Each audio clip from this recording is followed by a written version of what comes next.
as believers, we are pleasing God if we follow the example that Jesus gave. If Jesus came and he pleased the Father, then if we do what Jesus did, then we'll please the Father.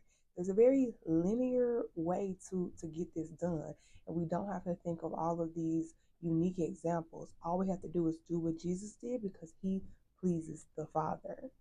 Look at my servant whom I have chosen. He is my beloved who pleases me. I will put my spirit upon him and he'll proclaim justice to the nations. This is Matthew 12:18. Now, I love that this scripture gives us the specific things that Isaiah proclaimed about who Jesus would be. And this is the perfect time of year for us to be able to relish in who Jesus was sent to be. Let's not get confused with who the world wants him to be, who the people had expectations of him to be.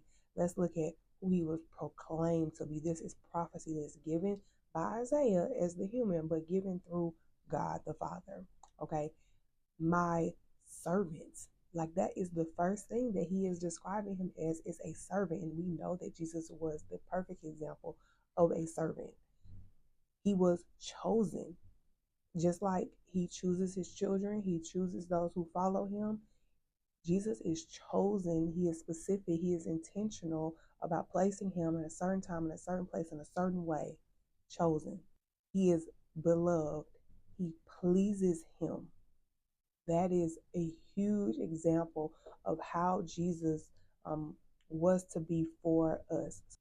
And then it talks about him having his spirit and proclaiming justice to the nations.